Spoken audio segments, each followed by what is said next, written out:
Alors, on espère que le son marche pour les personnes qui sont en ligne et la vidéo également. Sinon, écrivez-nous dans le chat. Donc, on est ravis de vous accueillir aujourd'hui pour cette nouvelle séance du séminaire Actualité de la recherche qui est organisée entre la Aide Genève, Haute École d'Art et de Design et l'Université de Genève, avec le département d'Histoire de l'Art, représenté par Johanna Zapperi, qui est professeure en Histoire de l'Art contemporaine, avec qui je co-organise ce séminaire. Et donc, c'est un séminaire qui est hebdomadaire. On accueille à chaque séance un ou une chercheuse à présenter un travail en cours ou récemment terminé. On met l'accent sur la diversité des méthodes, des thématiques et des périodes traitées également. Voilà, on veut vraiment une diversité la plus large possible. Et donc,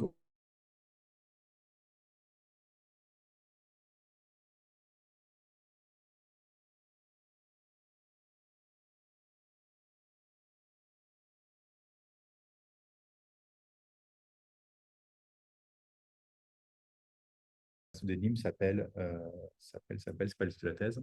Non, c'est Donc, pas tu du tout la donneras le thèse. titre de la thèse, voilà. Mais du coup, la thèse traite de la représentation et de la place et du rôle des personnes handicapées, spécialement dans l'enseignement supérieur, par le prisme du C'est design. instable, connexion. Alors, je regarde les personnes en Zoom, désolé. Ça fonctionne bien sur Zoom, magnifique. Ok. Merci Elise. Donc, on peut démarrer. Je masque ça, parce que c'est pas très beau. Voilà, et donc on peut démarrer. Maintenant, je te laisse la parole. Tu as environ 45 minutes de parole, puis on aura un temps d'échange égal avec les personnes en ligne et évidemment les personnes dans la salle qui sont issues de l'Université de Genève et de tous les bachelors de la. Ok. Merci Anthony et merci aussi pour l'invitation. Donc, bonjour à toutes et à tous en présentiel et en distance. Donc, le clic ne marche pas. Si, c'est bon. Anthony a déjà commencé à m'introduire, mais je vais le faire aussi. Je vais prendre quelques temps pour le faire. Donc, d'abord, me situer aussi parce qu'aujourd'hui, donc, je vais vous parler notamment de la thématique de l'inclusion et de l'autisme. Et donc, du coup, pour moi, c'est aussi important de commencer par dire que je ne suis pas autiste. Donc, du coup, je traite d'un sujet dont je ne suis pas une personne concernée. Et aussi me situer, disons, puisqu'on va parler d'inclusion, on va aussi parler de relations de savoir et de pouvoir, et me situer vis-à-vis de ces relations-là, comme il est fait notamment lorsqu'on présente dans une conférence qui traite des études sur le handicap. On prend aussi le temps de se présenter aussi physiquement, notamment pour les personnes qui seraient en présentiel ou à distance malvoyantes. Donc, je suis une personne blanche, je suis une femme aux cheveux courts, blonds, que j'ai attaché aujourd'hui, et je porte actuellement un pull vert et j'ai les yeux bleus. Voilà. Concernant ma formation, donc j'ai une formation en art appliqué et en design graphique donc en France. Plutôt donc des formations professionnalisantes dans un premier temps, ce qu'on appelle un BTS en France, et un diplôme supérieur des arts appliqués. Et j'ai poursuivi ensuite en deuxième année de master de recherche à l'université de Toulouse, là où j'ai rencontré donc, Anthony Mazuris, ici présent, qui a été mon directeur de mémoire. J'ai écrit donc 2 mémoires, d'abord sur les dimensions pédagogiques et les enjeux interculturels du design graphique, donc plutôt des recherches projets que j'ai situées en école élémentaire. Donc, j'ai travaillé avec des enfants dans un premier temps. Et donc, je reviendrai donc, sur ma thèse qui fait quelques pas de côté vis-à-vis de ces premières thématiques. Et aujourd'hui, donc, du coup, mes sujets de recherche s'orientent principalement sur les enjeux de justice sociale en et par le design participatif. Des pédagogies, je traite aussi des thématiques de pédagogie critique, notamment en lien avec l'enseignement du design. Et aussi, j'ai une affection particulière pour les pratiques graphiques, qui est directement issue de ma formation, et sur les enjeux de la médiation de ces pratiques graphiques. Pour revenir donc sur mon contexte de thèse, donc comme a dit Anthony, donc j'ai soutenu ma thèse récemment, donc il y a 6 mois déjà, donc le 9 juin à l'université de Nîmes, donc sous la direction de Michaela Denis et donc Anthony. Ma thèse s'intitule de l'inclusion à la pluralité, le design à l'épreuve de la normalité, vers une recherche projet située depuis l'autisme à l'université. C'est une thèse donc, que j'ai soutenue après 4 ans, qui a été financée par l'Agence nationale de la recherche dans le cadre d'un projet plus global qui s'appelle Aspie Friendly, construire une université inclusive, je reviendrai aussi dessus. Actuellement, du coup, depuis la soutenance de ma thèse, je vis et je travaille à Toulouse, en fait, le même endroit où j'ai mené ma thèse depuis 4 ans. Donc, je suis designer graphique et aussi, donc, je poursuis donc, mes travaux de recherche de manière, pour le moment, en indépendante. Et j'enseigne aussi le design à l'Université de Toulouse en licence. J'ai aussi des heures de cours à Nîmes en master design, donc, qui à la fois est des cours de pratique, donc plutôt orientés design graphique, et aussi des cours de recherche sur la méthodologie de la recherche en design. Donc, concernant la présentation d'aujourd'hui, je vais peut-être aller un peu vite parfois parce que je pense que j'ai prévu beaucoup trop. Et j'aimerais arriver sur vraiment la fin aussi, sur le projet qu'on a développé avec des étudiants autistes dans le cadre de la recherche. Donc, je commencerai d'abord par l'introduire par la manière dont j'ai mené donc, ma recherche, qui est à la fois donc, entre théorie et pratique, et de quelle manière la question de la posture et du positionnement a influencé, mais aussi mes méthodologies de recherche. Ensuite, je ferai un aparté, disons, plus historique et aussi conceptuel, et notamment en termes de vocabulaire, sur le handicap en général. Et donc, le lien que je fais sur les définitions du handicap et donc la mise en doute du concept d'inclusion. Ensuite, sur le rapport inclusion et participation, notamment au regard de mon terrain de recherche, que j'ai ensuite développé sur la question du design problématisant pour en fait construire un projet de recherche qui traite non plus vraiment de l'inclusion, mais plutôt de la pluralité, d'après l'expérience d'étudiants autistes. Et ensuite, donc, la partie projet. Juste en introduction, pour situer quand même disons, des points de concept vocabulaire plus précisément. Donc, puisqu'on va parler d'autisme, l'autisme est défini selon des classifications internationales, donc le DSM-5 et la CIM-11, comme des troubles neurodéveloppementaux, donc principalement des troubles de la communication et des interactions sociales, et des comportements stéréotypés et intérêts dits spécifiques. Ça, c'est donc au niveau des instances internationales, disons, qui font plutôt autorité.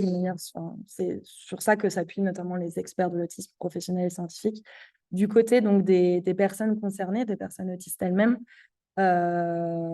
selon les discours, et notamment des discours des personnes militantes pour les droits des personnes autistes, ils remettent en question certaines appellations de la classification, non pas pour la réalité qu'elles expriment, mais plutôt dans les terminologies par rapport justement à la question de rapport à la norme et à la pathologie, pardon. Et donc, eux, ils préfèrent parler donc aussi d'expérience autistique et en fait de manière d'être par et pour elle-même, c'est-à-dire de considérer cette expérience en tant que telle et non à chaque fois par une lecture du diagnostic de l'autisme. L'autisme, il y a aussi un mouvement qui s'est développé depuis les années 90 qui est important sur la considération de la définition ou en tout cas l'appréhension de l'expérience autistique. C'est donc le terme neurodiversité que peut-être vous connaissez déjà, qui englobe en fait l'idée d'un spectre, donc d'un pluralisme neurologique. Donc en fait, la neurodiversité concerne à la fois les personnes autistes, mais aussi les personnes par exemple TDAH. Donc du développement avec ou sans hyperactivité, et aussi tout ce qui va être les personnes dyslexiques, mais aussi les personnes schizophrènes, dont on parle moins d'ailleurs dans le spectre de la neurodiversité. Et donc, je vous ai mis une citation tirée donc d'un discours à la base orale qui a été transcrit en écrit de Jim Sinclair, qui est un militant pour les droits des personnes autistes en 93, donc, qui date déjà, mais qui disait que l'importance aussi de développer cet aspect de la neurodiversité et de comprendre l'autisme et l'expérience autistique par et pour elle-même, c'est de comprendre que donc il n'y a pas d'enfant normal caché derrière l'autisme, que l'autisme est une manière d'être, il est envahissant, il tient toute expérience, toute sensation, perception, pensée et émotion, tout aspect de la vie. Il n'est pas possible de séparer l'autisme de la personne, et s'il était possible, la personne qui vous resterait ne serait pas la même que celle du départ. C'est pour ça que durant mon intervention, je vais employer le mot autisme et non, par exemple, avec autisme, dans cette idée qu'il y aurait une personne qui serait avec quelque chose. En fait, non, ça tente vraiment toute une personnalité. Voilà, pour les points, disons, terminologiques.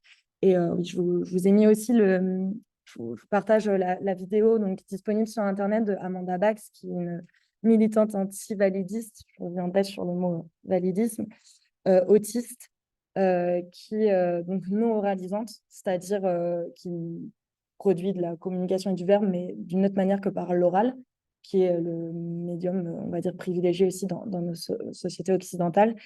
Et donc, qui, à travers cette vidéo, In My Language expose d'autres manières aussi de s'exprimer et d'être au monde par des manières d'expression non standardisées et qui lui sont propres. Voilà, c'était une référence si le sujet vous intéresse.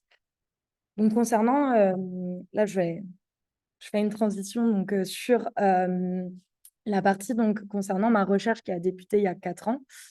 Donc, une recherche en design qui s'inscrit, comme je l'ai dit, dans un projet initial, donc je vais revenir dessus, mais qui avait donc pour ambition d'être une recherche par la pratique, donc une recherche projet ou recherche création.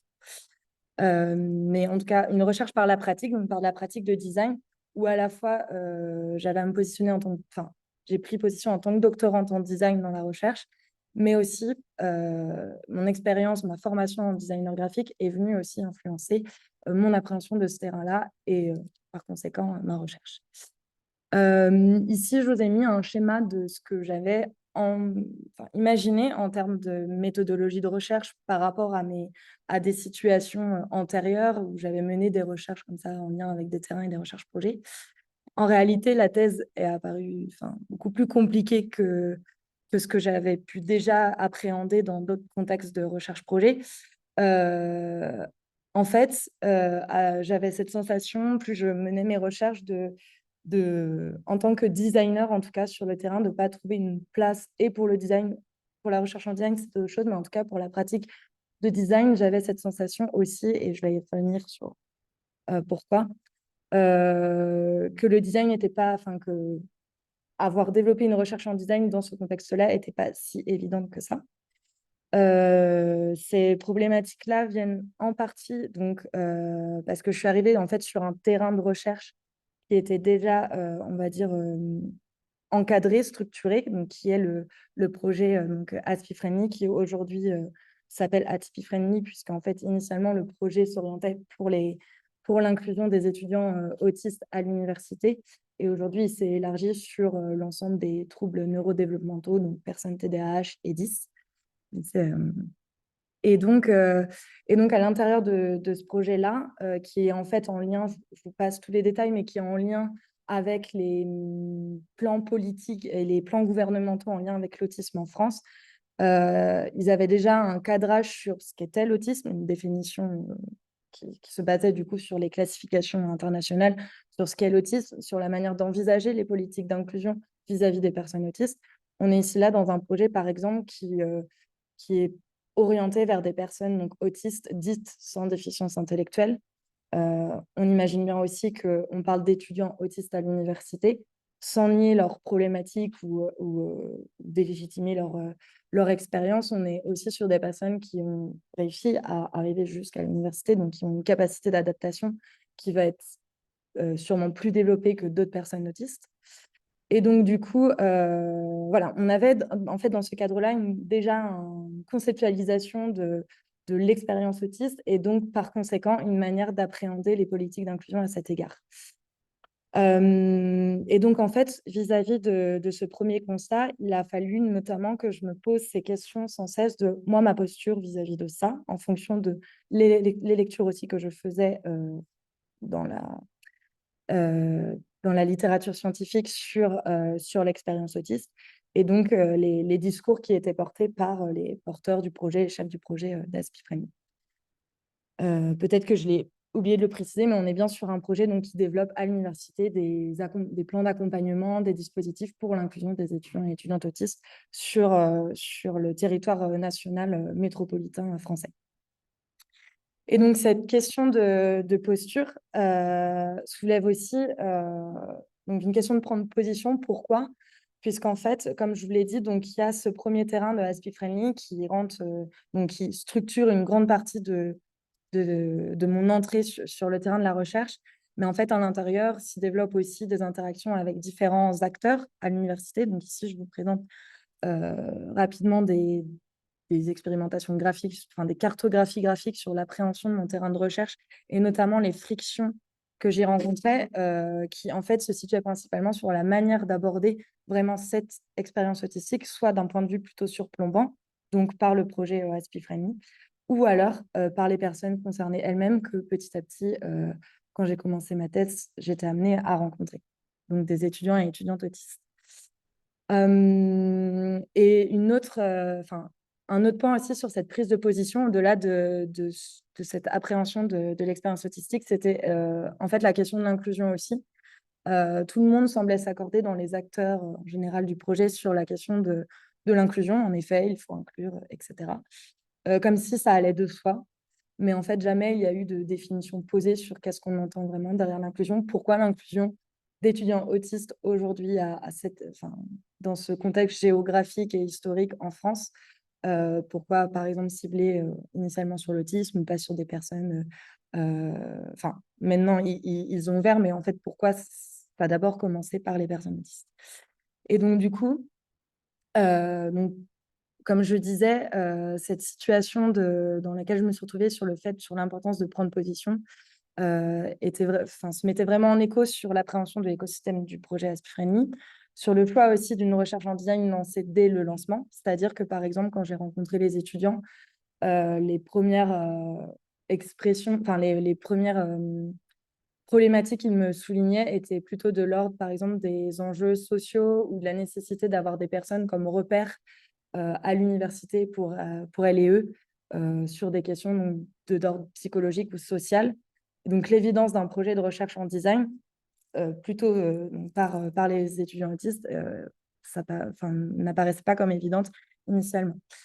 Et aussi, donc, tous les enjeux politiques et économiques liés justement aux projets d'inclusion qui sont aujourd'hui développés dans le contexte universitaire. Un point important, du coup, sur ce contexte de terrain qui est venu bouleverser et donc, du coup, aussi m'a permis davantage de me situer, c'est la création de l'association Limbule, qui est une association interuniversitaire toulousaine par et pour les étudiants autistes, qui a été créée donc, en 2019-2020. Et donc, en fait, qui est revenu lancer une nouvelle dynamique, disons une nouvelle entité dans ce contexte général-là de recherche. C'est-à-dire que là où je suis rentrée dans la recherche par le contexte Aspifreni, en relationnant de manière plus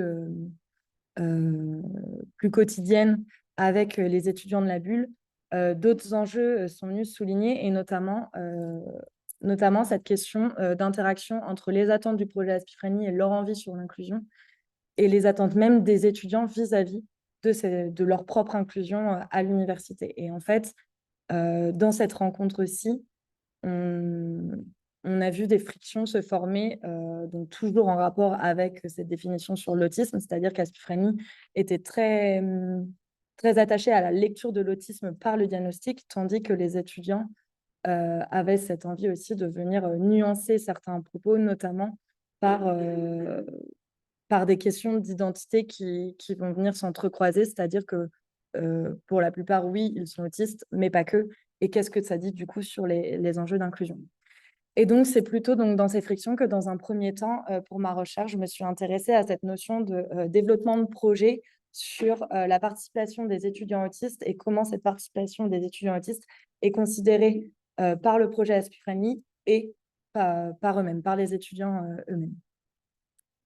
Donc, c'est pour ça que dans cet interstice entre les rencontres des membres du projet Aspifreni et les étudiants, j'ai appréhendé ce terrain-là comme un espace de pensée-action pour développer donc, une recherche en design. Je vais essayer d'être rapide sur ce point, sur le lien entre... donc là, je reviens sur une partie plus théorique sur le lien handicap et design pour vous amener sur le développement de la mise en doute de l'inclusion. Si je pars aussi du handicap, c'est que depuis 1996, donc l'autisme en France, je ne sais pas si vous connaissez mal les politiques en Suisse, mais en tout cas, en France, c'est considéré comme un handicap depuis 1996, qui le sort en fait du domaine de la psychologie psychanalytique pour le faire entrer dans le champ du handicap. Et donc, ça a permis notamment d'accès à l'accessibilité à des droits, notamment sociaux, pour les personnes autistes. Donc, parler du handicap permet aussi donc, de considérer aussi le lien qui existe entre le design et le handicap, comment en fait le design historiquement aussi a fabriqué des formes de handicap et comment le handicap a aussi influencé des formes de conception en design. Et j'aborderai aussi la relation normes-savoir-pouvoir dans l'inclusion pour finir. Donc, pour la théorisation du handicap, historiquement, on a eu deux modèles de conceptualisation, de théorisation dans le champ du handicap qui se sont développés. Donc, initialement, le modèle médical du handicap, qui est en fait issu du développement de la médecine moderne, on va dire après le siècle des Lumières, sur la compréhension du handicap comme une pathologie individuelle. Et ce savoir-là aussi sur le handicap va vraiment appartenir aux scientifiques et enfin, aux experts, en fait. Pas aux personnes concernées, ça va vraiment être cette autorité du savoir qui va en fait développer tout ce qui va toucher à la médecine, tout ce qui va toucher au développement des sciences humaines initialement dans le champ du handicap. Et donc ça va perdurer jusqu'au début du XXe siècle. En réalité, ça perdure encore, notamment en France. La France a été plusieurs fois dénoncée par notamment les instances de l'Union européenne sur la persistance de ce modèle-là du handicap et ses problématiques, j'y reviendrai. Et donc, au milieu du XXe siècle, se développe le modèle social du handicap, notamment, je vais y revenir sur le fait que donc, le handicap, en fait, est une construction sociale, notamment aussi culturelle, qui correspond à des barrières situationnelles, c'est-à-dire qu'on est handicapé parce que la société ou l'environnement, en général, vient nous handicaper. Et donc ici, le savoir va plutôt être, on va dire, partagé. Il y a toujours quand même cette relation au savoir de l'expert, mais on va aussi davantage considérer le savoir d'expérience, c'est-à-dire le savoir issu des personnes concernées. Et donc, en fait, c'est le développement, ce modèle social du handicap est issu donc, des recherches anglo-saxonnes, donc au Royaume-Uni, mais aussi nord-américaines, donc aux États-Unis et au Canada, où en fait, on va avoir une relation plus rapprochée entre scientifiques et aussi militants pour les droits des personnes, euh, pour les droits des personnes handicapées. Sur la question du modèle médical, notamment, je passe rapidement, mais en fait, ça va développer ça prend source et ça développe à la fois les études en anthropométrie qui sont en fait les études sur les courbes normaliennes, sur l'étude donc de la morphologie ou de la physiologie ou du psychologique de l'être humain. Donc là, on est au début fin 19e, début 20e. Et donc, toutes ces études-là sont notamment empreintes de biais eugénistes et aussi colonialistes, qui va faire que, donc, du coup, on va prendre pour référence normative l'homme blanc occidental. Et donc, il va créer de nombreux biais sur la considération de la diversité des corps à la fois physique et psychologique du spectre humain. Donc, comme je disais, pour le modèle social, on a ici donc, le milieu c'est une photo qui date de 93, mais le modèle social se développe vraiment au milieu du XXe siècle. Dans les années 60-70, en fait, c'est les militants des droits handicapés sont notamment influencés par les mouvements civiques des droits des personnes racisées aux États-Unis, mais aussi qui ont lieu en Afrique du Sud dans les années 50-60. Et c'est sur ce postulat-là que les militants handicapés vont aussi développer ce mouvement pour la lutte de leurs droits, qui va donner en fait naissance petit à petit dans le milieu académique universitaire le développement des études sur le handicap appelées donc Disability Studies, et qui vont pouvoir théoriser donc le modèle social du handicap. Juste une référence rapide. En fait, on parle souvent donc, de l'histoire anglo-saxonne des droits des luttes des personnes handicapées. On a tendance à oublier aussi ce qui se passe du côté francophone et notamment donc, de la France. C'est ça aussi en tout cas, dans ma thèse, je parle du contexte français. Il a aussi existé dans les années 70 un mouvement qui a perduré jusqu'aux années 80, un mouvement de lutte pour les droits des personnes handicapées en France, notamment donc, avec le comité des luttes des handicapés et la publication de leur magazine fanzine Handicapés méchants, qui, grosso modo, avait des revendications similaires à ce qui se passait donc, en Amérique ou au Royaume-Uni sur l'envie de sortir des institutions pathologisantes de leurs conditions de vie, l'accès aux espaces publics, toute la question aussi qui va toucher la sexualité des personnes handicapées, qui est jamais interrogée, etc.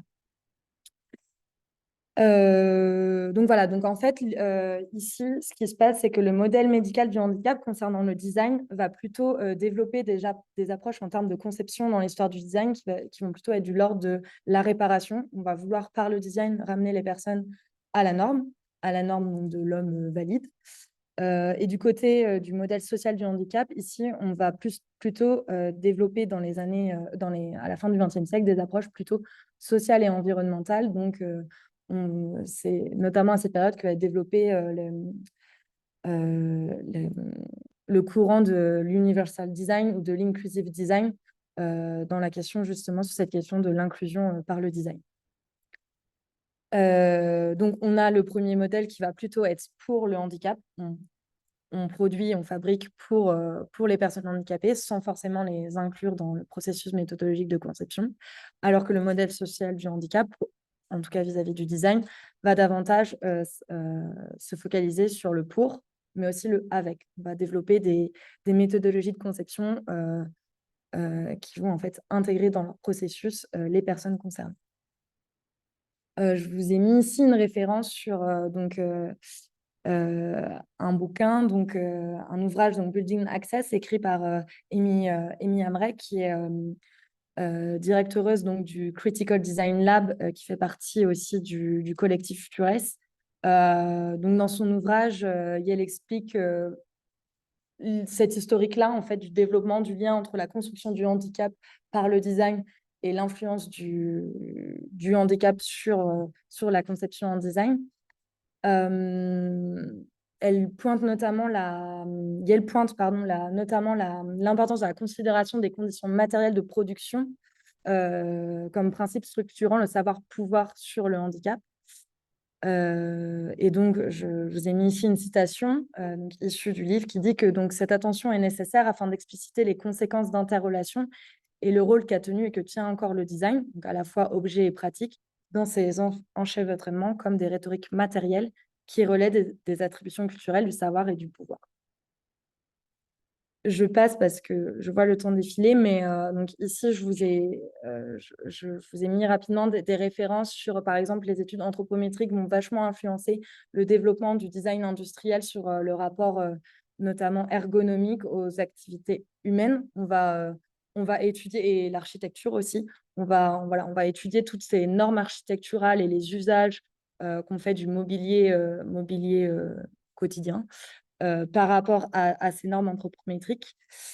Ici, une image donc, de Ronald Maltz, qui est donc une personne, un designer atteint de polio, qui va développer donc, le concept de Universal Design, donc, qui va amener petit à petit sur la prise en compte de la considération à l'intérieur du processus de conception des personnes handicapées, mais qui va rester, l'Universal Design est critiqué aujourd'hui par les études en Critical Disability Studies par son approche en fait libérale de l'accessibilité et de l'inclusion, c'est-à-dire que dans cette conception d'Universal Design, on va penser le développement du design comme un moyen d'accéder au mode de vie valide, de personnes valides, et donc on va penser, on pense la personne handicapée toujours par le prisme du citoyen consumériste, productiviste, etc.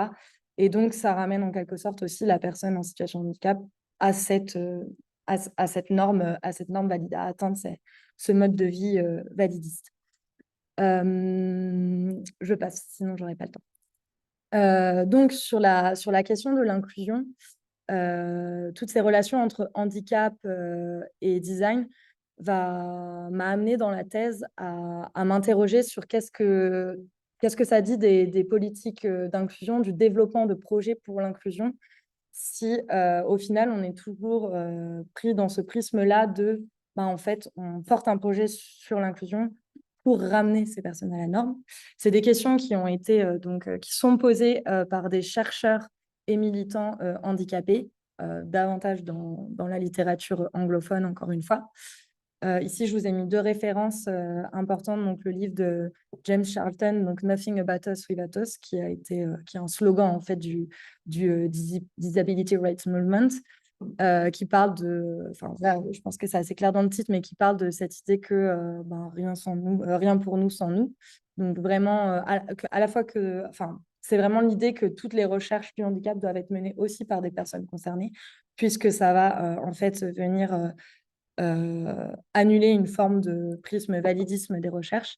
Et une autre référence, donc Capitalisme et Disabilities, écrit par l'intellectuelle et militante donc, Martha Russell, qui est en fait un recueil de ces articles publiés dans les années 90-2000 sur notamment la relation entre la construction du handicap par le système capitaliste. Et c'est en fait ce cycle de serpent un peu qui se mord la queue sur si on reste dans ce système-là capitaliste, au final, on pense l'inclusion des personnes handicapées par le travail. C'est le travail qui va les amener à avoir une vie digne.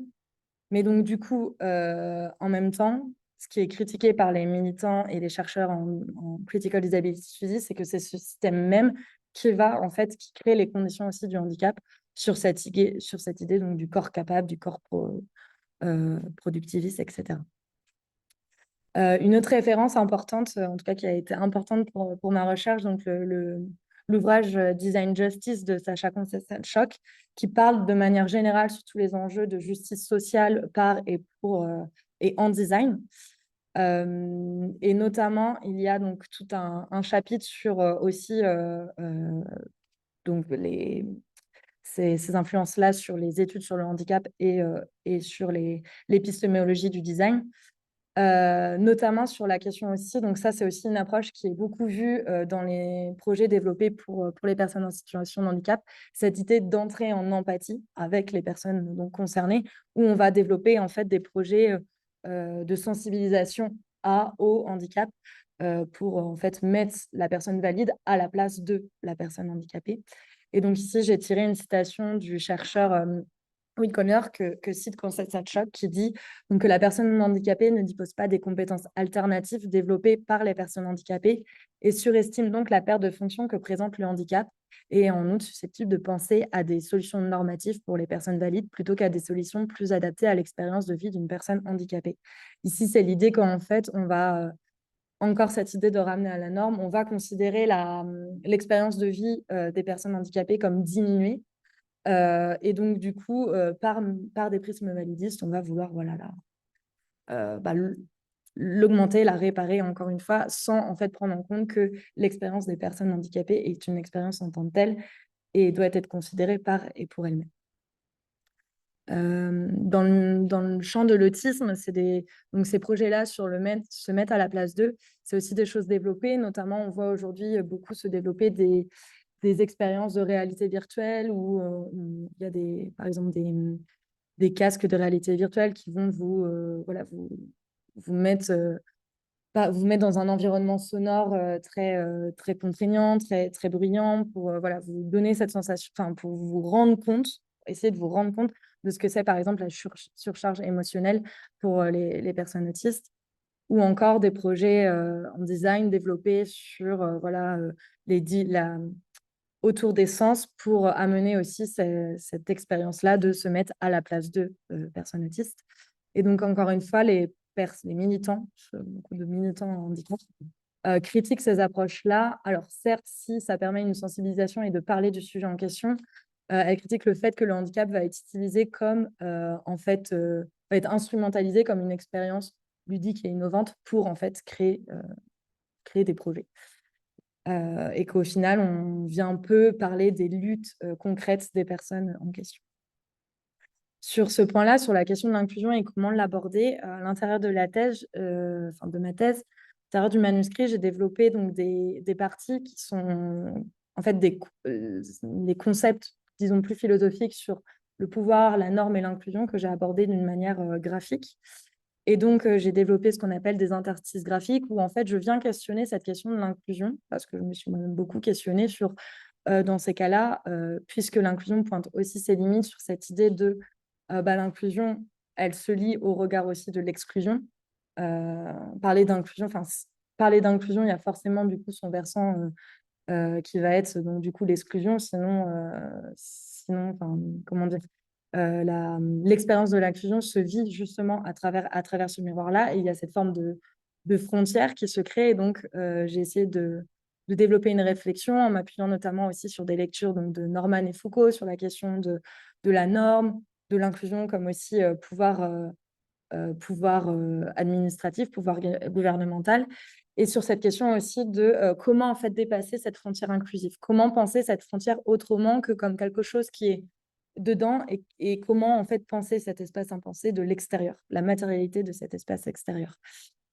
Ce qui m'a amené donc du coup à, comme je disais, donc penser cette frontière inclusive comme un espace en tant que tel et comme un espace en fait liminal. C'est-à-dire que si on considère que les personnes handicapées, les personnes autistes sont initialement non incluses dans le système sociétal et qu'elles sont donc soit à la marge ou excluses, comment penser pour pas nier leur expérience cet espace-là comme un espace en tant que tel, comme un espace spatio-temporel, comme l'épaisseur d'un espace liminal. Donc j'appréhende toujours ces concepts-là par le dessin. J'essaye d'aller 30. J'essaye d'aller plus vite. Donc, je passe sur ces modèles-là avec l'inclusion où la frontière est marquée. Donc, ici, on a une négation de l'expérience des personnes handicapées en général. Ça va être plutôt ce qui va s'ancrer dans le modèle médical du handicap. J'ai à chaque fois des exemples de projets, mais on pourra y revenir en échange. L'inclusion qui va plutôt se baser sur le modèle social où on va penser avec, on va vouloir intégrer donc, dans l'espace inclusif les personnes au final, va plutôt s'orienter vers un système d'assimilation. On va assimiler les personnes handicapées autistes au système normatif. Donc, on reste un peu biaisé par ce prisme de la norme. Et donc, un troisième modèle que j'ai essayé donc, de conceptualiser pour plutôt donc, penser cette matérialité, la liminer, donc penser l'inclusion depuis les personnes concernées, donc depuis leur situation même, et donc vraiment penser le design, la conception du design depuis cette situation-là, donc à l'intérieur des frontières. Pour un exemple, par exemple, de projet qui pourrait être situé depuis l'espace liminal, ici un projet donc Engineering at Home de Sarah Andren et donc designer-chercheuse en Disability Studies et Kevin Lynch, qui est une anthropologue, qui ont en fait archivé des objets développés par une femme américaine, une citoyenne américaine qui atteinte de la polio, je crois, enfin en tout cas qui est en situation de handicap, et donc du coup qui a développé tout un système de production objets, de sorte de bricolage pour son usage quotidien dans des activités au quotidien de type attraper, couper, etc. Et en fait, par cet archivage et cette documentation, ici, elles font la démonstration d'un savoir situé depuis l'expérience de personnes handicapées et donc qui compte par et pour elles-mêmes. Donc voici ici juste des approches. Donc du coup, je vais essayer de passer vite sur la question de la participation. Je passe, on pourra y revenir. En fait, donc j'en ai parlé plusieurs fois. Toute cette approche-là de l'inclusion questionne donc aussi la notion de la participation, comment on vient faire participer, enfin justement pas on vient faire, mais comment des personnes concernées peuvent participer à un projet en design pour l'inclusion sans être piégées par des lectures normatives de par leur diagnostic autistique ou en tout cas de la manière dont est considéré leur handicap. C'est ici, donc, du coup, dans la thèse que j'aborde le concept de validisme qui a été théorisé à la fin des années, à la fin du XXe siècle par des chercheuses en Feminist Disability Studies et en Critical Disability Studies, qui, en fait, expriment le système d'oppression qui considère les corps, donc physiques et psychologiques, et notamment le corps blanc masculin, compris comme une référence, qui est jamais aussi théorisée, en bonne santé et en pleine possession de ses capacités fonctionnelles comme la norme dominante à atteindre. Et donc, il y a aussi dans ce principe de validisme la valorisation de la productivité, de l'autonomie individualiste, qui va développer en fait des projets d'inclusion plutôt libérales, et aussi sur la performance capitaliste du corps humain. Ici, un exemple, par exemple, qu'on peut parler en termes de communication validiste sur cette campagne de prévention routière de 2017 qui présentait, donc, on voit à l'image, donc un motard et une personne en fauteuil roulant qui se croisent, et avec le slogan, je ne sais pas si vous voyez bien en bas, qui indique Restez motard à moto, donc qui a été décrié par les militants handicapés comme une campagne validiste, enfin, dont le discours implicite est qu'une vie donc, en fauteuil roulant vaut moins qu'une vie valide.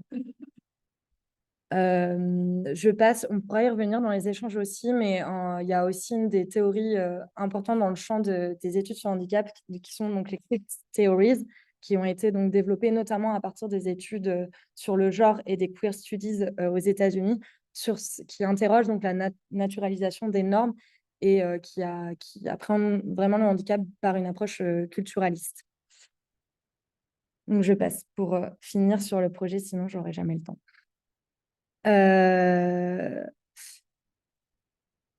Quand même un point sur cette question, donc sur cette question de la participation. Au final, à l'intérieur de mon contexte de recherche de thèse, ce qui pointait comme quelque chose de très fictionnel, c'était vraiment cette notion de quand on était amené à avoir des ateliers sur la participation des étudiants autistes pour le développement de projets pour leur inclusion, on avait toujours cette rencontre entre des experts de l'autisme et les étudiants, et la lecture du diagnostic, et l'expérience des étudiants autistes qui venait être toujours lue par le diagnostic, par ces experts de l'autisme, qui faisait qu'en fait, au final, plutôt que d'avoir une diversité en termes de culture de savoir propre au handicap, on avait quand même toujours ce prisme surplombant du diagnostic.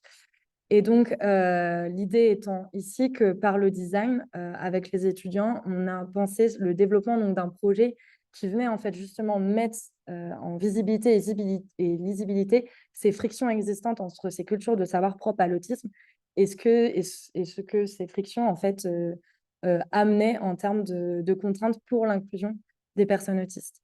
C'est notamment donc une approche de projet que j'ai pu développer par moi aussi mes lectures en pédagogie critique, qui en fait induit donc des chercheurs en design s'appuient sur les pédagogies critiques, notamment frériennes, de Paulo Freire, qui est un philosophe et pédagogue brésilien qui a développé donc notamment la pédagogie des opprimés. Et donc, il parle plutôt de pratiques éducatrices, donc appliquées au design, de pratiques de design émancipatrices et dialogiques, qui vient plutôt que chercher à résolutionner une problématique, une situation problématique, vient plutôt à chercher à rendre visible et lisible cette situation à démêler et ce qui fait l'origine en fait du problème. Et donc, du coup, désolée, je suis obligée d'aller vite. Par cette approche-là, donc disons d'un design problématisant, on est venu à développer donc avec l'association des étudiants autistes un projet de design participatif et de pratique graphique autour des représentations de l'autisme. C'est-à-dire que ici, au lancement du projet en recherche-création qu'on a mené, donc on a appelé Je suis autisté, la récolte de données sur l'autisme s'est fait de manière inverse. C'est-à-dire que plutôt que d'aller demander, comme il était fait en règle générale dans le projet Aspifreni, aux étudiants autistes de partager leur expérience et ensuite la lecture était faite par le prisme du diagnostic, c'était plutôt d'aller chercher des informations auprès de personnes non autistes et que cette information-là, que ces récoltes de données soient lues soit en tout cas considérées et lues par les personnes concernées. Donc, on a envoyé un questionnaire à des universitaires aux universitaires de Nîmes, là où j'étais rattachée pour ma thèse, en leur demandant de partager 3 mots qui leur évoquaient l'autisme. Et il y avait aussi d'autres questions sur les figures autistiques, mais on va ici s'intéresser principalement sur leur représentation de l'autisme. Donc, on a pu récolter quasiment 250 réponses traitables qu'on a imprimées simplement sur des feuilles A4. Donc, en fait, on a associé les mots que des universitaires nous avaient donnés à la phrase « je suis autiste et donc la poursuite de la phrase était complétée par les mots qu'on avait reçus par les universitaires pour en fait amener les étudiants autistes à interagir, commenter, raturer graphiquement les phrases auxquelles ils étaient confrontés.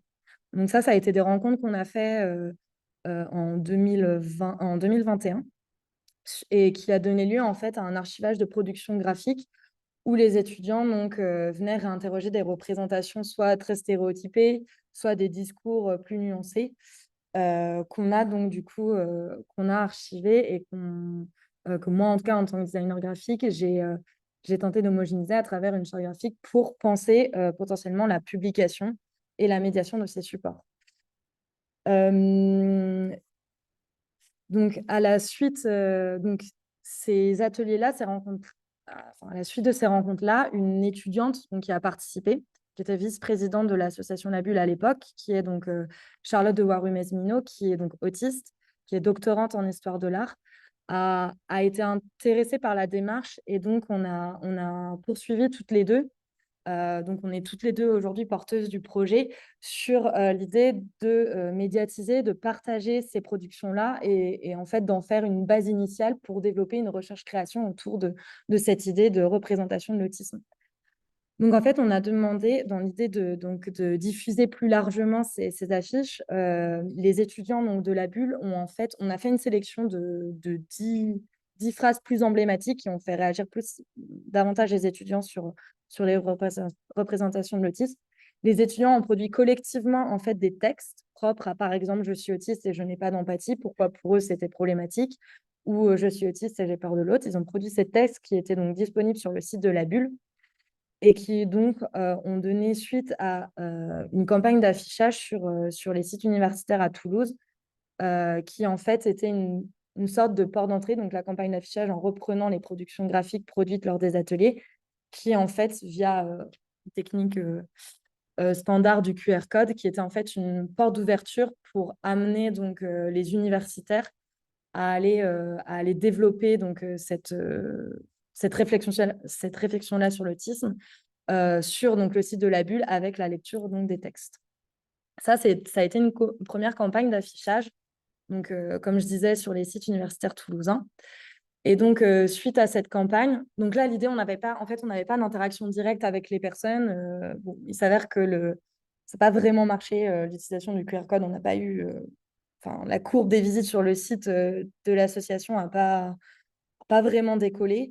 C'était un premier test, mais on a, en décembre, il y a un an, en décembre dernier, on a poursuivi dans la continuité de cette campagne par des ateliers mobiles à l'université où on revenait faire ce chemin de récolte de données auprès des universitaires de manière en présentiel. On allait interroger les personnes dans l'espace public universitaire pour récolter de nouvelles données et pour qu'eux aussi ils puissent avoir une interaction plus directe avec donc Charlotte qui faisait la médiation aussi de l'atelier exposition mobile durant ce temps. Donc, voilà quelques images donc, de l'atelier. On a ensuite produit une édition numérique qui retrace donc, tout le déroulé de manière plus précise de la démarche du projet et de pourquoi aussi, pourquoi cet ancrage-là. Donc, qui fait suite à toutes ces questions posées sur l'inclusion, sur la considération de l'autisme, du handicap, etc.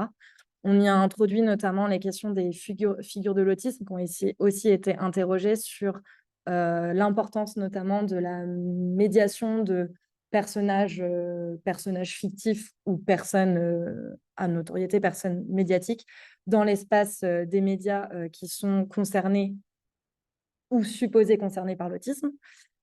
Et donc aujourd'hui, ça a pris forme donc, il y a un an et aujourd'hui, on développe le projet plus largement. Donc, on a créé une plateforme, donc Je suis autisté, pour à la fois donc, partager les contenus déjà produits, avoir les textes présents sur une même plateforme et leur transcription audio aussi. Et avoir aussi et poursuivre la réflexion sur ces représentations-là de l'autisme. Donc ça, c'est un projet à venir sur de nouvelles rencontres avec les étudiants sur justement cette importance-là de aussi diversifier la médiation des personnes, enfin, la couverture médiatique des personnes autistes, notamment pour sortir de certains clichés liés à l'autisme de personnes soit génie intellectuel, qui va souvent être associé généralement à l'homme blanc, très doué en informatique, etc., ou à l'inverse, la personne autiste non oralisante qui va directement être associée à de la déficience intellectuelle, alors qu'ils sortent simplement des standards de communication normatifs. On a aussi une page donc, dédiée au glossaire. Il y a beaucoup de mots que je n'ai pas pu prendre le temps, j'ai déjà dépassé le temps de définir. Mais voilà, simplement pour revenir sur cette démarche-là que j'inscris dans un design problématisant que je puisse source vraiment dans les théories de pédagogie critique. Ce n'est pas moi qui invente le design problématisant, mais qui, plutôt que poser le principe du problème solving dans le design, encore une fois, la résolution de problèmes, qui est notamment dans le milieu du handicap, je ne suis pas intervenue dessus, mais pose des questions d'ordre du solutionnisme, voire du transhumanisme. Ici, on part plutôt du principe du problème posing, donc penser l'acte de design au temps présent, c'est-à-dire que amener la participation et ce que les personnes font dans le temps réel va produire de la matière déjà à être médiatisée et non pas venir leur demander de penser des idéations et des projets pour ensuite développer des projets qui généralement déjà, enfin, qui parfois ne voient jamais le jour. Et penser aussi les aspects monétaires, politiques et psychologiques de la participation. Ce qui est important à penser, c'est que aussi moi, dans mener ces ateliers-là, les étudiants qui participaient, eux, n'étaient pas financés. On a pu financer, on a pu financer une partie du projet, mais Charlotte, par exemple, a été porteuse du projet avec moi. Pourtant, elle n'était pas financée. Ça a été aussi des discussions entre nous. Bon, aujourd'hui, je ne suis plus financée, donc on le porte toutes les deux de manière non financée, mais c'est aussi important de repenser ça dans les relations de pouvoir aussi qui existent quand on fait des projets avec des personnes marginalisées, d'ailleurs, pas qu'en situation de handicap. C'est aussi la question du dialogue entre différentes cultures de savoir. Donc là, vraiment mettre en friction, donc comme les affiches, par exemple, le font, un savoir qui va être plutôt extérieur aux personnes concernées et qu'est-ce que les personnes concernées pensent de ces cultures-là. Là, encore une fois, ce n'est pas une idée de mettre en dualisme le savoir expert et le savoir des personnes concernées. C'est plutôt venir en fait, discuter sur ces différentes cultures de savoir. Et enfin, ce que je disais, l'expression matérielle d'un savoir d'expérience, c'est de rendre compte, pour le coup, ici, dans ce travail-là, plutôt graphiquement, de l'expérience située des personnes concernées. Voilà, je passe sur ces schémas-là, sinon la conclusion de ma thèse, parce que sinon, je vais garder du temps pour l'échange. Désolée, j'ai été super vite et j'espère que ça a été compréhensible. 48.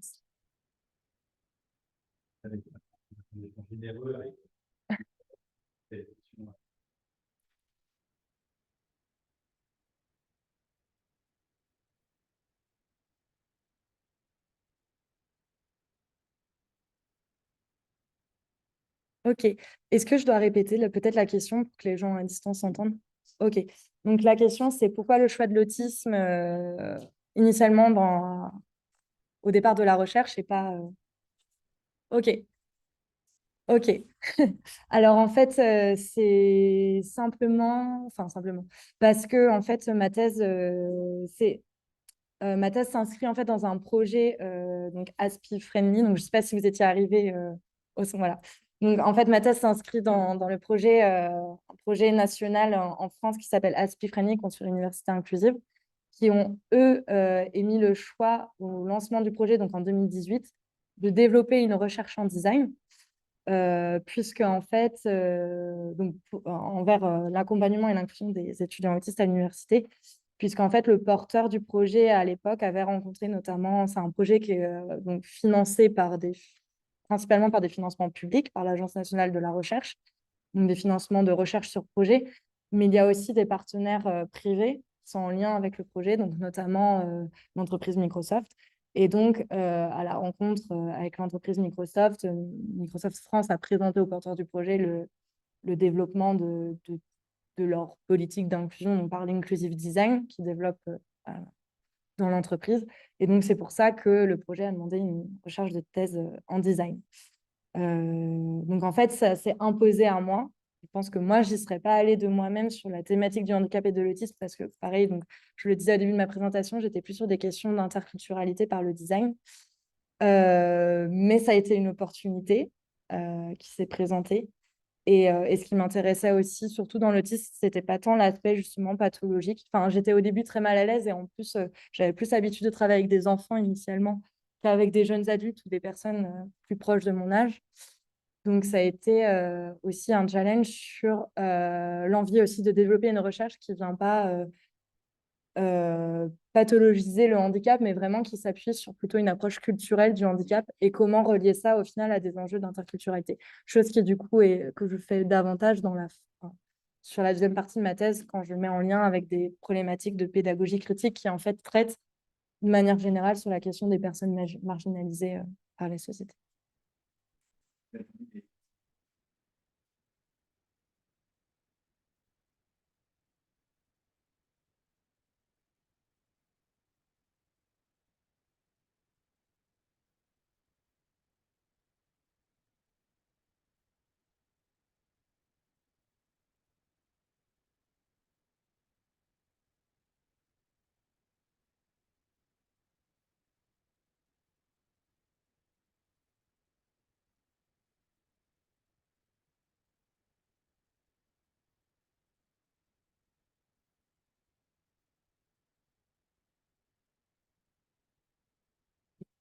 Donc, la question est comment j'ai pu anticiper les cadres du projet ou enfin, la manière de faire projet par rapport aux problématiques des personnes autistes rencontrées.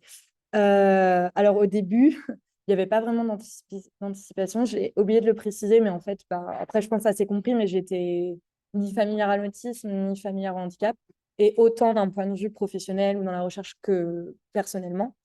Je suis peu touchée dans mon cadre personnel par des...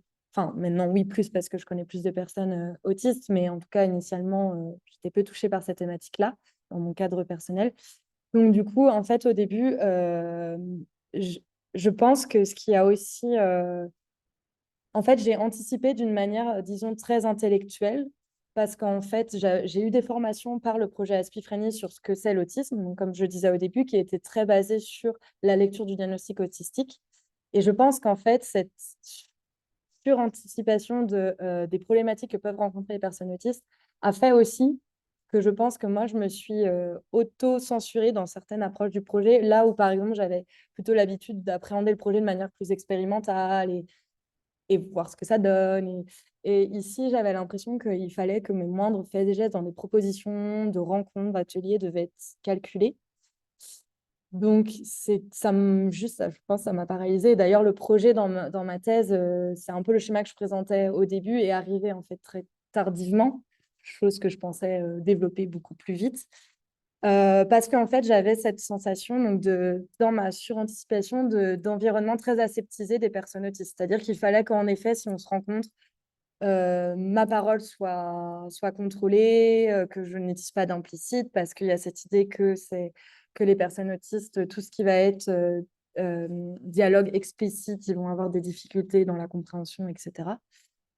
Et en fait, je crois que, en fait, ça a été petit à petit, mais les rencontres avec les étudiants de la bulle, dans les cadres de rencontres avec Aspifrani, donc pas forcément que des rencontres proposées sur des ateliers de design proposés par le projet Aspifrani, mais vraiment juste des rencontres, disons plutôt informelles, qui ont fait que je me suis peu à peu aussi familiarisée avec eux, qu'on a créé des liens qui sortaient parfois de la recherche. Donc, très clairement, avec Charlotte, ça, c'est devenu voilà, une amie.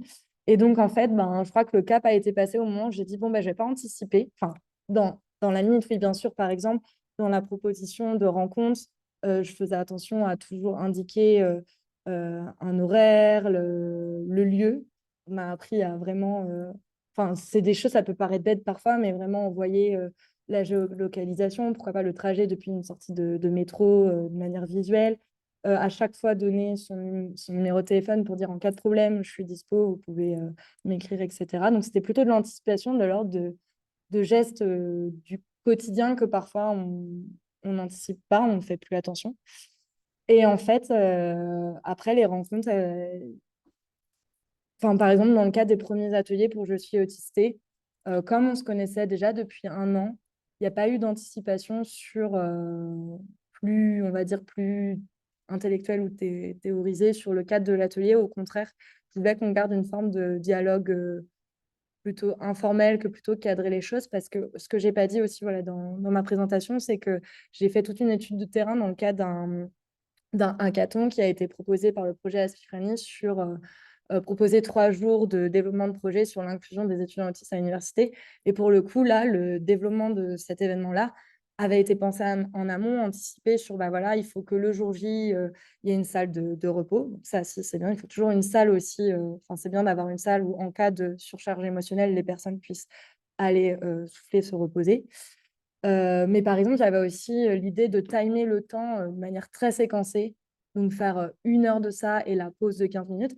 Et en fait, dans les retours des étudiants suite à cet événement-là, les étudiants en fait disaient que ça avait été contre-productif ce timing de temps parce qu'au contraire, à un moment, enfin, quand ils étaient lancés dans une activité, ils trouvaient ça très problématique. Enfin, ils ont trouvé ça en tout cas embêtant de se couper juste parce que ben, justement la journée avait été timée, donc il fallait respecter le temps de minutes de pause, il fallait revenir, alors qu'en fait, eux, ça ne leur convenait pas forcément. Par contre, là où je pense que c'est aussi voilà, des choses que je n'ai pas rencontrées dans la thèse et qui du coup fait que ben, j'en parle pas, c'est j'ai pas été confrontée à un cadre de situation où les personnes avec qui j'étais ont fait un meltdown autistique, donc une crise autistique, une sorte de crise d'angoisse ou liée à la surcharge émotionnelle ou autre. Les personnes voilà, soit se trouvent immobilisées ou j'ai pas eu cette situation-là. Après, pour en avoir parlé, donc du coup aussi avec Charlotte, avec qui on mène le projet aujourd'hui, ça va être penser, encore une fois, des lieux de, enfin, des lieux où on peut de retrait dans certaines situations, et aussi pouvoir quand même donner, par exemple, aux personnes participantes, donc comme je disais, les cadres contextuels, le lieu, le nombre de personnes qu'on va être, enfin voilà, essayer d'anticiper pour qu'il y ait le moins possible de changements ou d'imprévus dans les rencontres. Mais encore une fois, par exemple, Charlotte qui a mené l'atelier médiation avec moi. Charlotte, elle est doctorante en design, elle est amenée à faire des cours en amphi, des conférences. Elle est habituée aussi à une prise de parole par cette expérience-là. On sait très bien que la médiation qu'on a menée dans le cadre de cet atelier, donc public, ouvert dans l'université, très clairement, il y a beaucoup de personnes de l'asso qui n'auraient pas pu le faire. Et ça, c'est enfin, en tout cas un angle mort dans ma thèse sur comment penser maintenant, le travail qui peut poursuivre, des médiations qui vont être moins validistes et penser plus par le cadre des personnes autistes. Donc voilà, c'est encore en réflexion.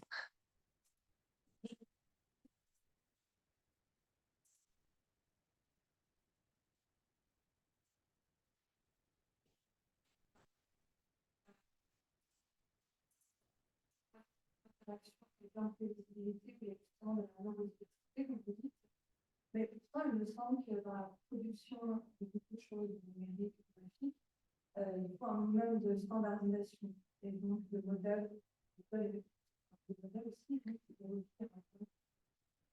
Et donc, il n'y a pas une tension entre l'imprévisibilité et la standardisation. Après, vous parlez de standardisation donc la question c'est si donc il y a une tension entre donc en design dans le champ de la conception une tension entre l'imprévisibilité et les standards. Euh, euh, Alors, oui, en fait, je pense que moi, ça a été forcément une tension qui est venue à chaque fois me perturber sur cette question de, à la fois, les normes sont nécessaires dans des constructions, que ce soit en architecture, que ce soit, vous l'avez cité, en informatique ou dans le design d'interface. Même si aujourd'hui, il y a donc je ne l'ai pas mentionné, mais notamment par le développement de l'inclusive design, il y a de plus en plus, et tant mieux, des interfaces qui vont proposer, par exemple, de changer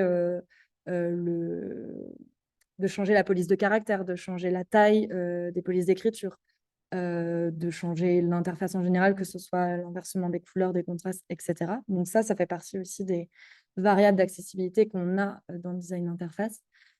Donc en effet, c'est nécessaire. Là où, du coup, je pense que en fait, dans le projet, parce que moi, je me suis, on va dire, éloignée de ça. Je n'ai pas travaillé sur un design d'interface. J'aurais pu être amenée à travailler avec un développeur, travailler sur... En fait, c'était un peu l'idée initiale du projet Aspifrani quand ils ont pensé une recherche en design. C'était développer une interface numérique pour l'enseignement à distance auprès des personnes autistes. Ça n'a jamais été formulé explicitement, mais j'ai compris que c'était ça.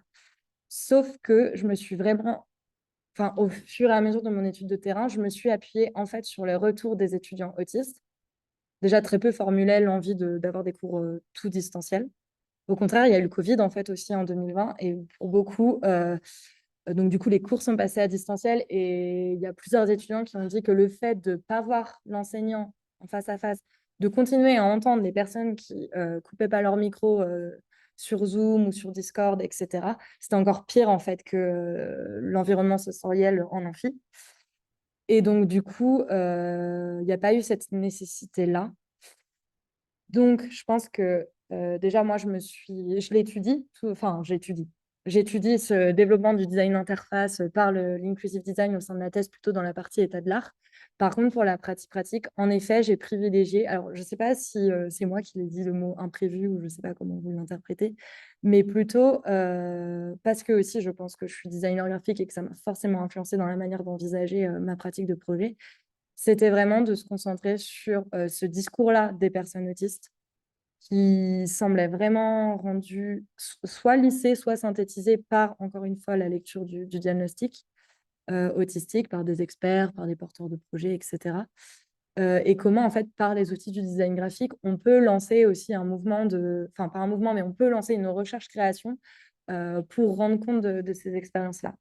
Donc, je ne sais pas si je réponds entièrement à la question parce que sur la tension avec l'imprévisible, je pense que peut-être que ça rejoindrait la réponse d'avant sur il reste des choses à faire et à penser sur cette question d'imprévisible, et notamment aussi parce que donc, lors de ma soutenance de thèse, dans mon jury de thèse, il y avait donc la chercheuse en sciences infocom, donc Marion Coville, française, qui est aussi autiste et donc qui a notamment fait la réflexion que je faisais en fait à l'intérieur de la thèse, une sorte de dualité entre anticipation et spontanéité, là où elle, en tant que personne autiste, elle ne le perçoit pas comme ça.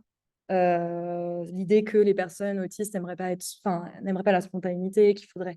C'est pas ça en fait. Elle l'expliquait, si j'ai bien compris et si je retranscris bien ce qu'elle disait, c'est que cette question de spontanéité, ça va être plutôt de l'ordre de si le cadre il a été anticipé en amont, elle, en tant que personne autiste, elle va pouvoir être spontanée dans ce cadre-là. Ce n'est pas une question en fait, de cette dualité-là.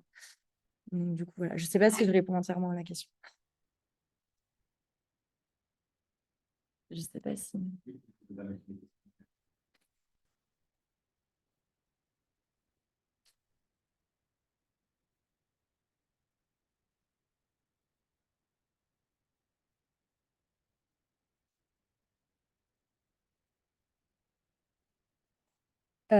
Bon, ça aussi, je pense que c'est un peu... En fait, on les a... Comment? Ah oui, pardon. Est-ce que donc la question est est-ce que j'ai adapté donc graphiquement la conception des affiches et du site internet de manière inclusive? Ça va pas être très bien, mais je vais dire oui et non. Parce que donc déjà, on a bon, pour des questions de site calendrier, de soutenance de thèse, et aussi des questions financières où ben, j'avais fini, mon financement de thèse était fini, il fallait aussi que ben, j'appréhende la fin de la thèse, la soutenance de la thèse, et donc du coup, la création des affiches s'est fait, disons, plutôt rapidement. Donc cette question-là, oui, d'une certaine manière, elle a été pensée dans la construction, on va dire, d'une approche, d'une affiche qui va être, on l'espère, le plus visible et lisible. Par contre, je sais que les questions des couleurs se sont posées, pas tant par rapport à la question de l'autisme, mais plutôt des personnes 10 sur l'usage de couleurs saturées. Donc ça, le site que j'ai présenté à la fin d'ailleurs est encore en construction. Enfin, il est disponible sur version ordinateur, mais pas smartphone. Et parce que justement, on veut aussi, avec les étudiants, enfin, soumettre le site aux étudiants, avoir leur retour sur ces questions-là. Et je pense qu'il reste, oui, du travail, notamment parce que... Alors, les affiches, on les a conçues aussi avec Charlotte. Enfin, disons que je les ai conçues dans la production, mais elle était aussi là en direction artistique, si on peut dire. Mais par exemple, au moment de l'affichage à l'université, on a reçu un mail, alors pas directement de cette personne, mais par le biais du Crous. Le Crous, je ne sais pas si vous connaissez, je ne sais même pas c'est quoi le déroulé du Crous. Bon, c'est un organisme en France qui s'occupe de la vie sociale et pédagogique des étudiants, donc des logements, resto U, etc., des activités associatives des étudiants. Donc, on a reçu un mail du Crous avec Charlotte nous indiquant qu'une étudiante autiste donc, du campus universitaire de Toulouse avait été donc, choquée par nos affiches, notamment parce que, en fait, elle avait d'abord lu en priorité les phrases, donc je suis autiste et, par exemple, je suis autiste et je n'ai pas d'empathie. En fait, dans la lecture de la fiche, elle avait retenu que cette phrase. Et par exemple, les ratures graphiques ou les corrections graphiques des étudiants eux-mêmes, elle n'avait pas fait cette deuxième lecture en fait, de la fiche. Donc là, encore une fois, ça, en fait, c'est un mail que j'ai reçu vraiment sur la fin de ma thèse, donc bah, je n'ai pas redéveloppé depuis une réflexion dessus. Mais en effet, ça serait un travail à poursuivre, notamment sur ces questions-là de différents degrés de lecture que propose l'affiche, les affiches. Et sur le site internet, là, il faudra. Moi, j'ai pas les compétences en termes de développement web, mais on n'a pas d'argent. Mais s'il y a des développeurs qui veulent travailler avec nous, pour le développement d'un site accessible, là où, par exemple, on retranscrit de manière audio les textes, mais pour le moment, c'est des boutons, on clique, qui envoient une autre page où on a l'enregistrement audio.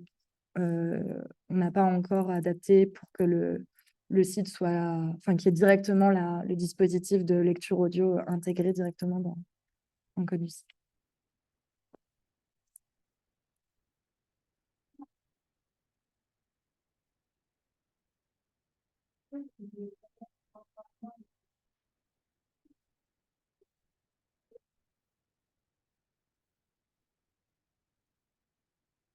Alors, le premier archivage, j'ai pris la main. Enfin, quand j'ai homogénéisé les couleurs, disons, juste par rapport aux réactions graphiques des étudiants.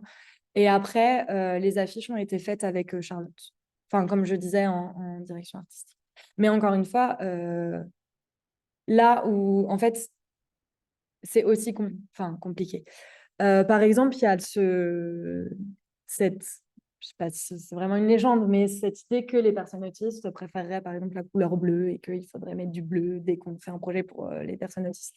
Ça, par exemple, ça a été des discussions qui ont été menées sur le Discord de l'association La Bulle, où en fait non, non, oui, certes, ça reste des personnes autistes, mais en fait, ils ont aussi leur propre personnalité, ont aussi développé leur propre goût esthétique, etc. Et en fait, sur cette idée-là, donc à la fois, oui, je l'ai fait avec Charlotte, et en même temps, Charlotte reste Charlotte, elle ne représente pas la communauté. Donc, c'est aussi ça la limite. Après, on les a soumises de toute façon à l'association et on n'a pas eu de retour. À part ce retour-là de l'étudiante en question qu'on n'a jamais pu rencontrer en vrai, on lui a proposé, elle ne nous a jamais réécrit.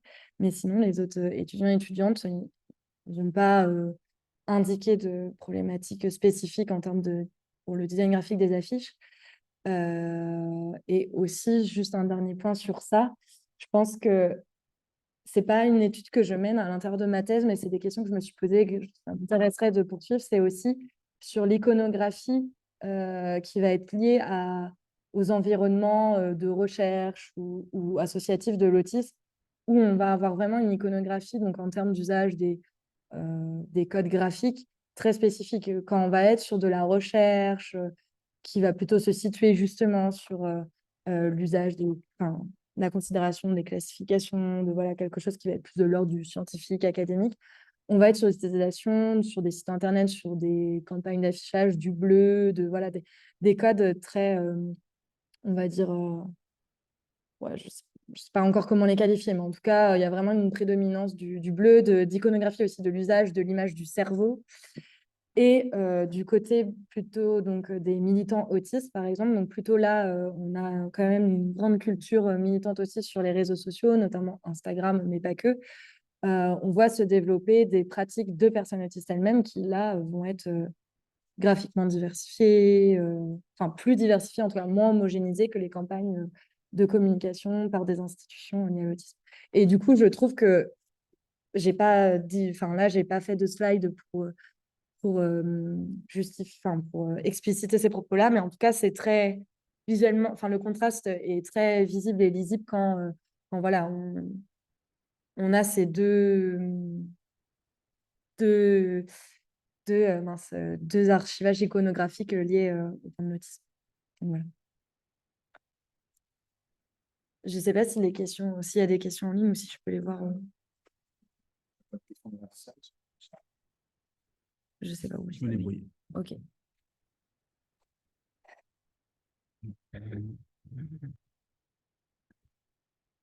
Ah oui, 7.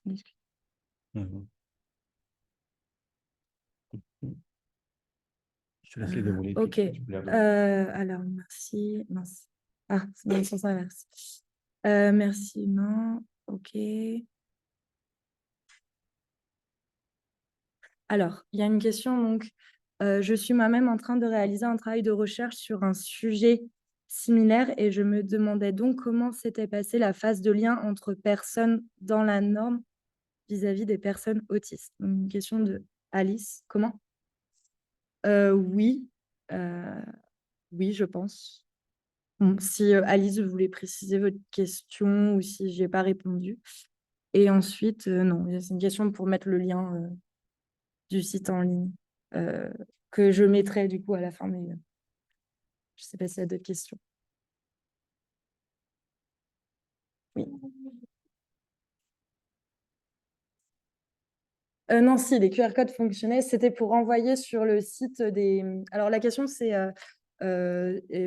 expliquer l'usage des QR codes sur les affiches.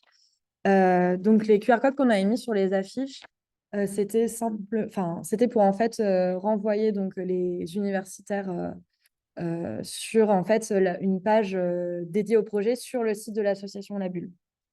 Et donc en fait sur cette page-là du site, ils avaient accès donc aux réactions graphiques, donc la publication des archivages graphiques et des textes plus conséquents sur la thématique abordée par les affiches, coécrits par les étudiants de l'association.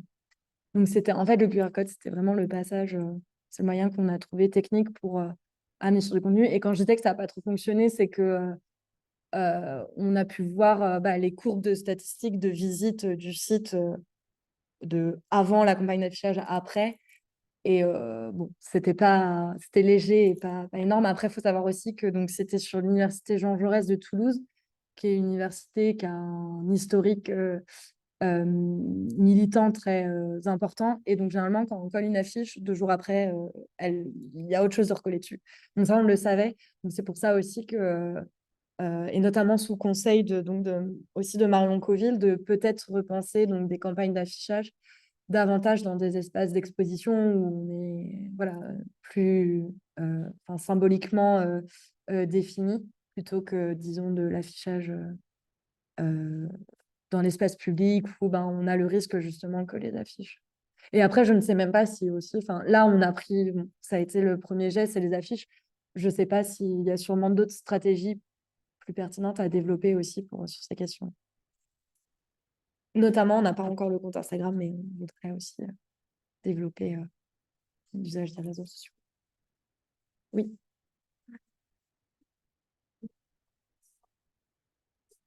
Ouais, je suis allée super vite.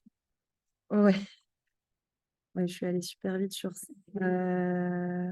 Hop, alors,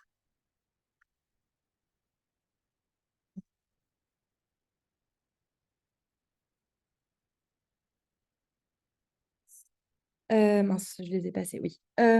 Alors, j'amène d'abord lui.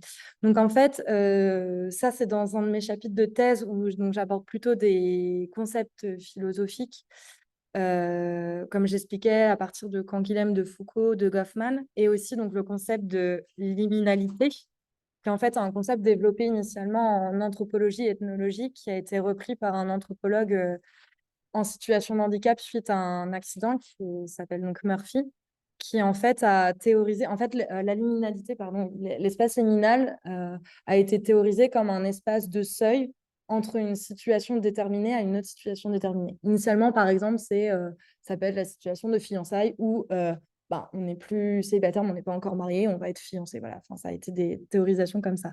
Et donc, en fait, l'anthropologue Murphy, en situation de handicap, a, a repris en fait ce concept de liminalité pour penser l'expérience des personnes en situation de handicap comme une situation de seuil entre la vie et la mort. C'est-à-dire qu'ils vont être considérés comme des personnes humaines, moins humaines, parce que handicapées. Et donc, du coup, pour essayer d'être synthétique et essayer d'être clair, en fait, dans ce concept d'inclusion que j'ai appréhendé d'une manière où quand on pense, l'appréhension graphique, on va penser un ensemble fermé entre un dehors et un intérieur. C'est des expérimentations aussi que j'ai faites dans le cadre d'ateliers participatifs en demandant aux gens de représenter pour eux le concept d'inclusion. Et en fait, il y avait donc cette frontière, donc ici délimitée de manière plus épaisse. L'idée était que cette frontière, elle sépare deux espaces, un exclu, un inclus. Mais est-ce que cette frontière, cette marge, en fait, pourrait pas être pensée dans son épaisseur, c'est-à-dire penser cette frontière comme un espace liminal où il se passe aussi des choses, où il y a des vies, où il y a des expériences vécues. Et donc, du coup, l'idée est que, par exemple, dans un modèle qui va penser, donc plutôt ici un modèle inclusion-exclusion de manière très binaire, l'espace liminal, en fait, il n'existe pas, c'est la frontière. Dans un espace où on va penser cette liminalité de manière comme un espace, mais qu'on va quand même tendre à l'idée que les personnes qui se situent dans cet espace ou qui sont extérieures, il faut les ramener à la norme. Ici, donc, ce point-là, c'est comme le centre de la norme. En fait, cet espace va être assimilé par l'espace inclusif normatif. Donc, au final, ça bouleverse en quelque sorte l'espace inclusif, l'expérience inclusive, mais ça ne change en rien, disons, le système normatif dans lequel les personnes handicapées sont. Ça ne bouleverse pas le statu quo, en fait. Elles sont assimilées, mais le statu quo reste le même. Et l'idée de penser, du coup, une conception du design depuis l'espace liminal, c'est l'idée de se situer non plus à l'intérieur d'un ensemble fermé, mais penser, hop, c'est ici, mais penser en fait vraiment, disons plus, je ne sais pas si on le voit bien, c'est très fin, penser vraiment plutôt l'inclusion comme des ensembles d'espaces liminaux qui existent par et pour eux-mêmes pour essayer de se décentrer de la norme. Je ne sais pas si c'est clair expliqué comme ça. En fait, l'idée étant que c'est vraiment penser le design depuis les personnes concernées. Mais alors, ce qui est un challenge, par exemple, pour moi qui n'est pas concerné par mon sujet, je ne sais pas si, par exemple, moi, je peux vraiment faire du design depuis l'espace liminal. Je ne pense pas, parce qu'en fait, j'ai ma propre expérience de personne valide qui va venir biaiser, en fait. Mais l'idée, c'est de quand même approcher enfin, en tout cas, de penser la participation dans ces approches-là pour tenter de l'instrumentaliser le moins possible, si tant est possible. Et c'est un peu aussi l'idée, du coup, des creep théories que j'ai aussi switché. Enfin, des creep technosciences aussi théorisées par Amy Amray, que j'ai présenté au début, qui est l'idée donc de développer alors à la fois dans le domaine du design, mais aussi des domaines des technologies, en fait, des processus de conception où les personnes handicapées sont expertes en la matière et où un designer valide ne vient pas, on va dire, lisser les productions ou en tout cas venir poser son expertise de manière hégémonique. Penser aussi l'accessibilité comme une friction de négociation plutôt qu'une résolution de problème, c'est-à-dire, encore une fois, elle prend elle prend dans son ouvrage, donc Amy Hamray prend dans son ouvrage comme exemple les curb cuts, et donc en fait les coupes de trottoir. Initialement, l'histoire en fait des coupes de trottoir, ça a été des militants handicapés donc à Berkeley en Californie qui sont venus la nuit en fait tailler à la masse les trottoirs. Donc rendre visible cette friction du fait de la non-accessibilité des espaces publics pour les personnes à mobilité réduite. Et donc en fait, dans la culture notamment du Universal Design, ce principe a été repris pour venir dessiner voilà, des courbes de trottoir lisses. Et donc en fait, ici, c'est l'idée que l'Universal Design en fait vient invisibiliser en fait initialement des actions qui sont produites par des personnes concernées et qui intentionnellement rendent compte en fait de cette notion de non-accessibilité des rapports de pouvoir en jeu. Et voilà, et donc aussi donc l'idée de lutte solidaire plutôt qu'un libéralisme individuel. Donc encore cette idée-là de penser l'inclusion non pas par une approche libérale de rendre la personne handicapée citoyen, consumériste, productiviste, etc., mais plutôt voilà, de penser par et pour elle-même son expérience.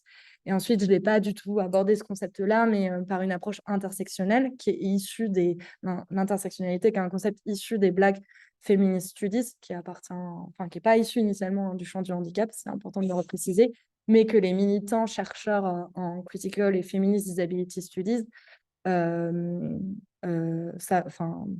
l'approche pour penser justement les luttes et la situation des personnes handicapées, pas simplement par le prisme du handicap.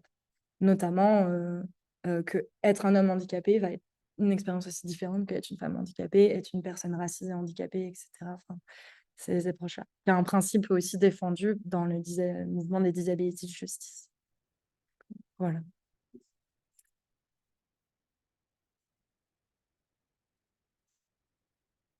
Il y en a une autre. Ma question était plutôt de savoir comment se sont déroulés les ateliers avec les personnes autistes, quel mécanisme mis en place pour impliquer tous les acteurs pour que chacun puisse exprimer une volonté de participer. Ok. Donc, c'est Alice qui reprécise sa question. Alors, je vais peut-être pas revenir sur ce que j'ai déjà expliqué des premières rencontres pour le projet, des réactions graphiques des étudiants, parce qu'encore une fois, là, c'était des rencontres qu'on a pensées de manière, voilà, que les étudiants, on avait réservé une salle, les étudiants sont arrivés, ils étaient 2 par atelier de rencontre, on leur a distribué les feuilles, et en fait, c'était assez libre, dans le sens où s'ils avaient envie de discuter en même temps que voilà, ils faisaient leur correction graphique, c'était possible. Je peux peut-être parler des ateliers menés dans le cadre de Aspifreni, alors que je n'étais pas initiatrice, mais que des stagiaires en design ou en architecture ont mené dans le cadre du dispositif Aspifreni, où là, on était plus sur du développement, disons, d'ateliers de type co-design, menés avec des techniques du design thinking. Je ne vais pas m'embarquer, il est 43 dans ça, mais j'y mets aussi une critique dans ma thèse sur ces modalités de conception d'ateliers de design pour différentes raisons. Peut-être que une que je peux évoquer, que je voulais évoquer aussi dans la présentation, c'est sur la notion d'empathie. Je l'ai déjà un peu évoqué sur entrer en empathie, mais c'est aussi donc le développement du design thinking s'appuie aussi sur le fait que l'idée, c'est voilà, que le designer, par son caractère empathique, va pouvoir comprendre aussi les besoins et développer un projet pour les personnes concernées. Sauf que ça pose différents problèmes sur la posture surplombante du designer empathique qui aurait un peu voilà, l'autorité empathique de l'expérience de l'atelier. Et in fine aussi qui amène sur un peu le complexe du designer sauveur, enfin pas un peu, voire beaucoup parfois. Et donc du coup, c'est comme ça principalement que les ateliers d'Aspifreni ont été développés. Cela dit, si ça amène des problématiques sur la réception des expériences des étudiants handicapés, autistes handicapés, ça a quand même plutôt, voilà, il n'y a pas eu de friction notable. Donc, c'était l'utilisation, par exemple, pour la prise de parole, de post-it, voilà, ce qui est fait assez traditionnellement dans les ateliers de co-design.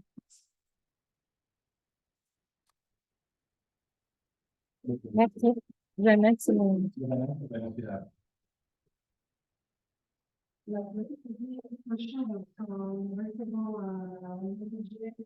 Une problématique principale que moi j'ai développée, donc cette question en droit de l'art, de la l'activité de droit, et qui va nous parler de la question de restitution, donc que ce soit les biens disponibles par l'énergie, par la Banque mondiale,